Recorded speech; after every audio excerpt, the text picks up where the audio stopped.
Mom yelled. "If you're so smart, then pay your own bills." So I moved out that night. 2 months later, she called me in a panic. "Why is the power off?" My response left her speechless. I, 24M, never thought the day would come when I'd walk out of my childhood home with nothing but a duffel bag and my laptop, but that's exactly what happened on a cold Tuesday night in February. The argument started over something stupid. I had mentioned during dinner that the way Mom was handling her credit card debt wasn't sustainable. She'd been complaining about money for months, and I'd been biting my tongue because I was living under her roof. But that night, watching her swipe her card for another online shopping spree while simultaneously crying about the electric bill, something in me snapped. I suggested she might want to cut back on non-essentials until she got her finances under control. Simple advice. The kind of thing any financial advisor would say. Her face went red, and she launched into a tirade about how I didn't understand anything about running a household, how I was an ungrateful child who'd never appreciated what she'd done for me, and how dare I lecture her when she'd been paying my way for 24 years. I tried to explain that I wasn't lecturing, just offering help. I'd been working full-time as a software developer for 2 years and had been paying her $800 a month in rent, plus buying most of my own food and covering my car insurance and phone bill. I wasn't some freeloader, but she wasn't hearing it. Then came the line that changed everything. She screamed that if I was so smart and had all the answers, maybe I should pay my own bills and see how easy it really was. Her voice echoed through the kitchen, sharp and final. Fine, I told her. I would. She laughed. Actually laughed. Said I wouldn't last a month on my own, that I'd come crawling back begging for my old room. That laugh did something to me. It wasn't affectionate or teasing. It was mean, dismissive, like she genuinely wanted to see me fail. I went upstairs, packed what I could carry, and left within an hour. Mom didn't try to stop me. She just stood in the kitchen doorway with her arms crossed, watching me load my car. I could feel her eyes on my back, probably still expecting me to turn around and apologize. I didn't. I crashed on my buddy's couch for 3 days while I found an apartment. Nothing fancy, just a one-bedroom place about 30 minutes from work. The rent was $1,200 a month, utilities included. I signed the lease, moved in over that weekend, and didn't contact Mom at all. She didn't reach out either. What she didn't know was that I'd been handling way more than she realized. For the past year and a half, I'd been the one setting up automatic payments for most of the household bills. Mom wasn't great with technology, and after she'd missed several payment deadlines and racked up late fees, she'd asked me to help her get organized. I'd set everything up through her bank account, linked to her email, with autopay enabled. The catch was that I'd used my email address as the backup contact for all the accounts. She'd agreed to it at the time because she said she never checked her email anyway and was worried she'd miss important notices. I'd also been the one calling the internet company when service went down, dealing with the gas company about billing errors, and sorting out that mess with the property tax assessment last spring. Essentially, I'd been the household manager without really thinking about it. It had just evolved naturally because Mom was overwhelmed and I was good at that sort of thing. After I moved out, I didn't think much about it at first.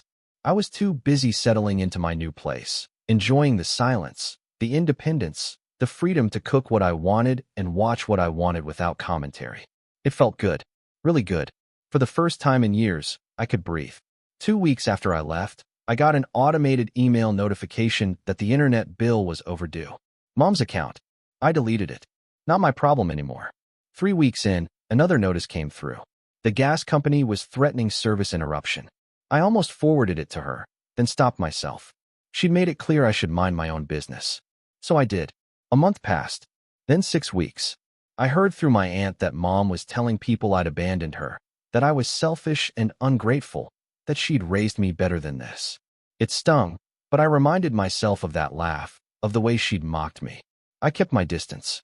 Then came the call. It was a Thursday evening, exactly 2 months after I'd moved out. I was making dinner when my phone lit up with Mom's number. I considered not answering, but curiosity got the better of me. She launched in immediately, voice high and panicked, asking why the power was off. She'd come home from work to a dark house. No lights, no refrigerator running, nothing. She wanted to know if I knew anything about it, if I'd paid the electric bill before I left, if maybe there was some mistake with the account. I felt a strange calm settle over me. I asked her if she'd checked her email. She said she didn't understand what that had to do with anything, and besides, She never used email. I reminded her that all the utility companies sent notices there, that she'd agreed to that setup, and that I was no longer managing her accounts. There was silence on the other end. Then she asked what I meant.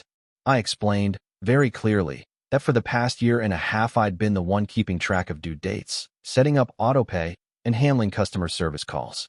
When I moved out, all of that stopped. The autopay was connected to accounts I no longer monitored, and I'd been receiving disconnect notices for weeks, but had assumed she was handling things herself now. Her voice changed. She accused me of sabotaging her, of deliberately letting her bills lapse to get revenge. I told her that wasn't true. I'd simply stopped doing something she'd never acknowledged I was doing in the first place. She'd told me to pay my own bills, so I had. I'd assumed she'd do the same with hers. She started yelling again, saying I should have told her, should have warned her that I was the one managing everything. I pointed out that she'd never asked what I actually did around the house, never wondered how bills that she frequently forgot about were always paid on time after I started helping. She'd just enjoyed the benefit without thinking about the labor. Then I said something I'd been holding in for 2 months. I told her that her assumption I'd fail on my own said more about her than it did about me.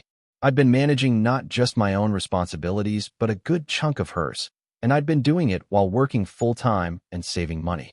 Meanwhile, she was still drowning in credit card debt despite making decent money as a nurse, still buying things she didn't need, still refusing to look at her actual spending patterns.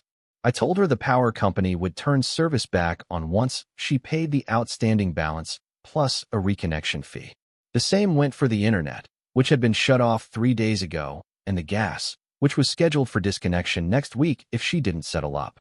I gave her the customer service numbers and told her she'd need to reset the online account passwords since they were currently linked to my email.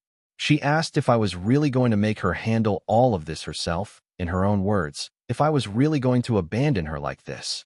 I felt that old familiar guilt trying to surface, the feeling that I was responsible for her well-being, that a good son wouldn't let his mother struggle.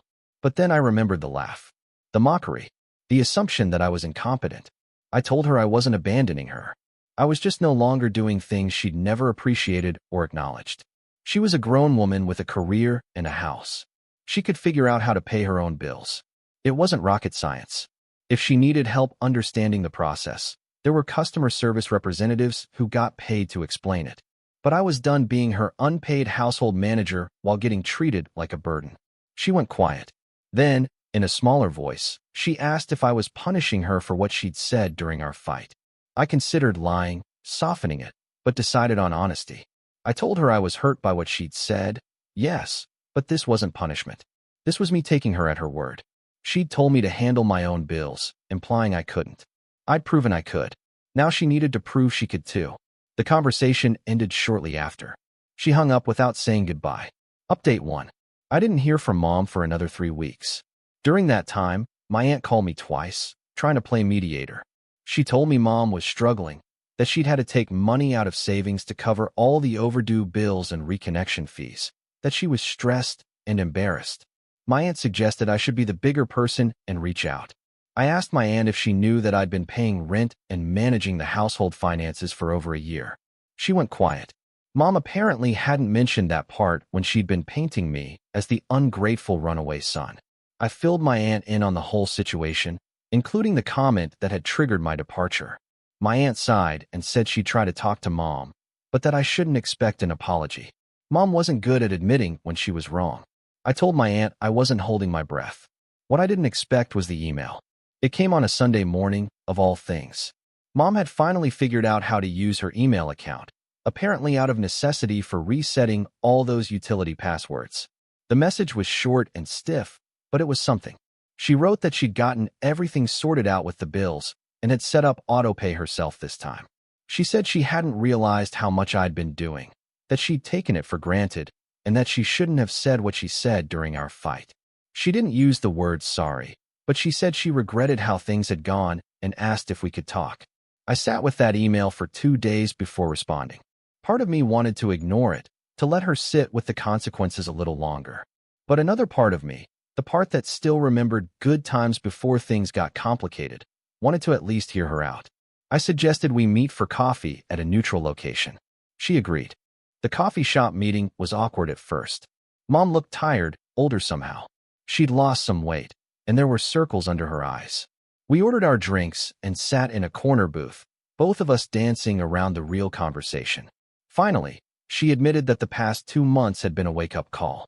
When the power got shut off, she'd been forced to actually look at her finances, all of them, for the first time in years.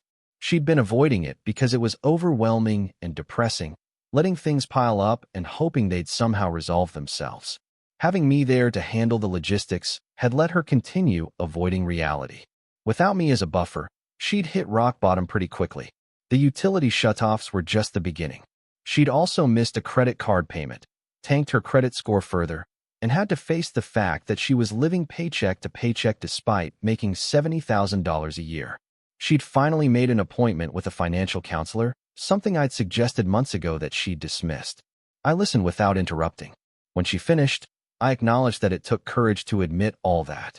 But I also told her that I needed her to understand why I'd left so abruptly and why I hadn't jumped in to save her when things fell apart. I explained that the comment about paying my own bills hadn't just been about money. It was about respect. She'd treated my contribution to the household as worthless while simultaneously depending on it. She'd assumed I was incompetent while relying on my competence. That contradiction had been building for a long time, and her mocking laugh had just been the final straw. I told her that I'd needed to prove something to myself as much as to her, that I could stand on my own, that I wasn't the burden she seemed to think I was. And in doing so, I'd realized that our dynamic had been unhealthy for both of us. I'd been enabling her avoidance while she'd been undermining my confidence.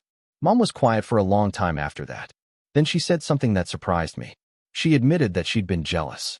Watching me succeed in my career, manage money well, handle adult responsibilities with ease, it had made her feel like a failure.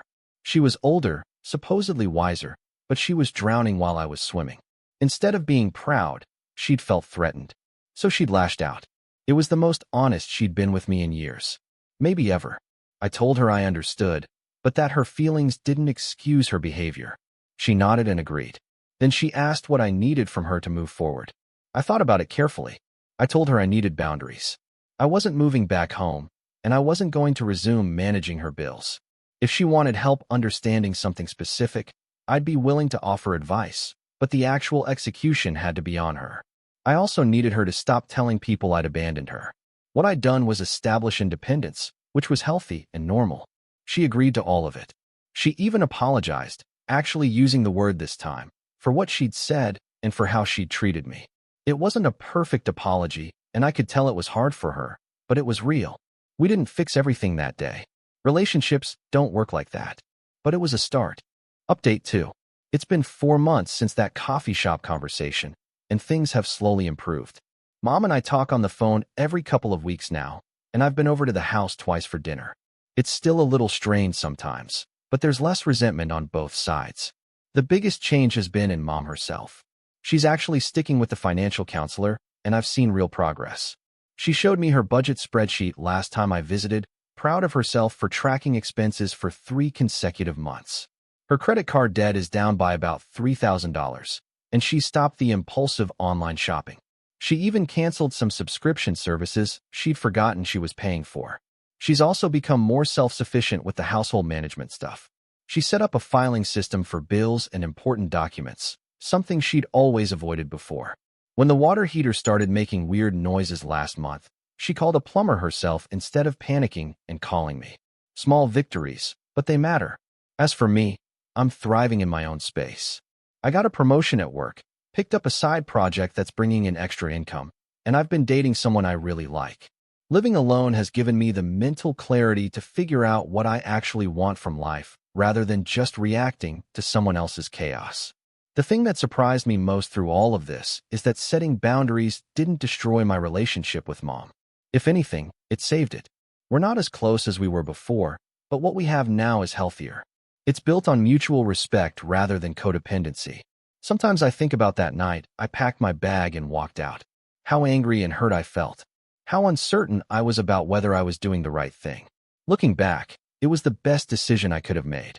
Not because I wanted to punish Mom or prove a point, but because we both needed to learn that we were capable of standing on our own. Mom needed to face her financial reality without someone buffering her from the consequences. I needed to prove to myself that I wasn't the burden she'd implied I was. We both got what we needed, even though it was painful getting there. The power being shut off wasn't the crisis Mom thought it was. It was a wake-up call. And sometimes, that's exactly what people need.